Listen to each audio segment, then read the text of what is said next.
Pour réellement comprendre ce qui se joue à Pourim, on a besoin de resituer 3 éléments historiques majeurs.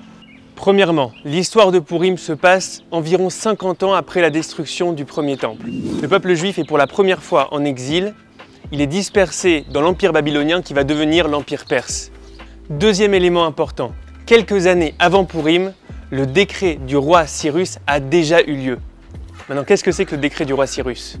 C'est l'autorisation donnée par l'empereur perse pour les Juifs de revenir en terre d'Israël et même de reconstruire leur temple. Troisième élément, et c'est le plus important, alors qu'on a reçu l'autorisation inespérée, la majorité du peuple juif ne monte pas en Israël. La plupart préfèrent rester en Perse. Et donc, quelques années après Cyrus, Achashvérosh monte sur le trône, l'histoire de Pourim que nous connaissons commence.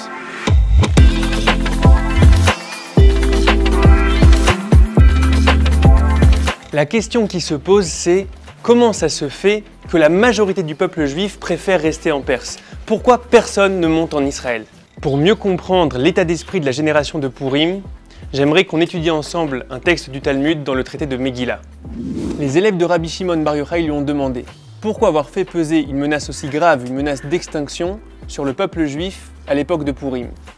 Le Talmud apporte 2 réponses. La première, ils ont profité du festin d'Achashvérosh. La deuxième réponse, ils se sont prosternés devant la statue. Mais de quelle statue on parle? On parle d'un événement qui s'est déroulé des dizaines d'années plus tôt, où des représentants du peuple juif s'étaient prosternés devant une statue dorée érigée par Nabuchodonosor. Mais le commentaire de Tosfot nous dit que ce n'était pas de l'idolâtrie.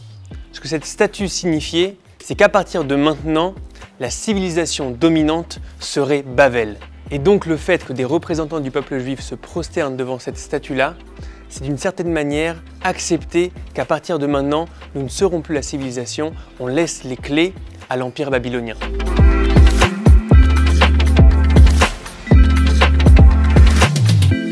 Mais revenons maintenant à la première raison donnée par le Talmud. Ils ont profité du festin d'Achashvérosh. A priori, quel est le problème?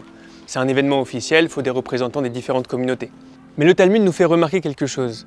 Le festin a lieu 3 ans après l'intronisation d'Achashvérosh. Pourquoi avoir attendu? Et le Talmud répond qu'en réalité, ce festin vient fêter le fait que justement le peuple juif ne revienne pas sur sa terre. Justement, il n'y ait pas à nouveau un royaume d'Israël qui puisse remettre en question l'hégémonie de l'empire perse. Et alors que c'est justement ça la raison du festin, on voit que le peuple juif en profite. Pour comprendre ça, il y a un texte extrêmement fort du Khatam Sofer, très grand sage du début du 19e siècle, qui explique l'état d'esprit des Juifs à ce moment-là. Le peuple d'Israël a profité et s'est réjoui de ce festin qui montrait qu'il ne serait pas libéré de l'exil, qu'il n'aurait pas à remonter en Israël ou encore à reconstruire le temple. D'après le Khatam Sofer, le fait qu'ils aient profité du festin, c'est une sorte de plaisir coupable. C'est une espèce de soulagement de ne plus avoir à reconstruire son royaume, de ne plus avoir à porter sa vocation d'Israël. Ce qui est dit ici est absolument terrible. En moins d'1 siècle d'exil, le peuple d'Israël est en train de se redéfinir complètement.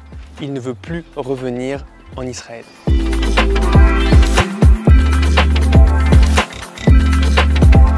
Et là, le Talmud va encore plus loin. Il nous dit qu'Achashvérosh, en plein milieu du festin, va sortir des ustensiles du temple, va les utiliser et va s'habiller en habit de Kohen Gadol, en habit de grand prêtre. Quelle réaction? Rien. Personne ne bouge. Au contraire, au lieu d'y voir un vol terrible, une usurpation, on va y voir une fierté, peut-être un privilège. Regardez, des éléments de notre folklore et de notre culture se retrouvent même dans le palais du roi de Perse. Nous avons donné au monde nos valeurs et notre folklore, nous pouvons maintenant nous retirer gentiment de la scène de l'histoire. Voilà où en est le peuple juif juste avant Pourim. Et c'est ça exactement l'enjeu des événements de la Megillah. On est sur le point de redéfinir ce qu'est le peuple juif, en lui enlevant sa dimension nationale et en lui enlevant sa volonté de retour. Maintenant qu'on a compris quel était le problème de cette génération, alors qu'est-ce qui va se passer dans les événements de Pourim? En réalité, la menace d'extinction, la menace d'Aman, va jouer un rôle d'électrochoc pour le peuple juif.